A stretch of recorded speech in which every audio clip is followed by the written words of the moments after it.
တော့သမီးငယ်လေးအင်းချစ်သူရှမ်းပြည်နယ်ကိုစားပြုသမီးလေးတို့သမီးလေးတို့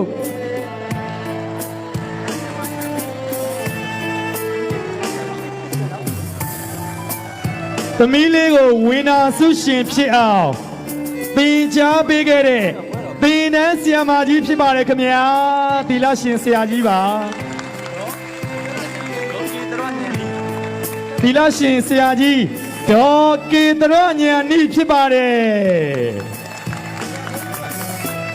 ဆရာဖုန်းကြီးပါစီမင်းထက်ကိုကြွခဲ့ပေးဖို့ယူသေးစွာပင်းရှောက်အပ်ပါတယ်ခင်ဗျာ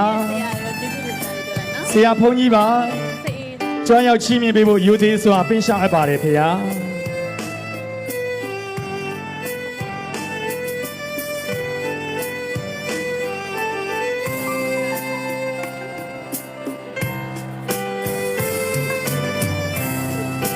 ဝိနာဆုရှင်သမီးလေးရဲ့အနီးကပ်ကြီးကြပ်ပေးတဲ့လမ်းညွန်ဆရာတော်ဟာ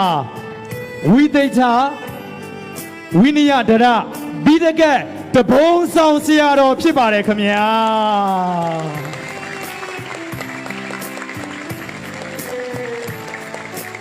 အမြဲတမ်းဂုဏ်ယူစရာကောင်းလုံးပါတယ်ဆရာကောင်းတမကောင်းများရဲ့အထံတော်မှာတေးသေးချာချာနီးစနစ်တကြားနဲ့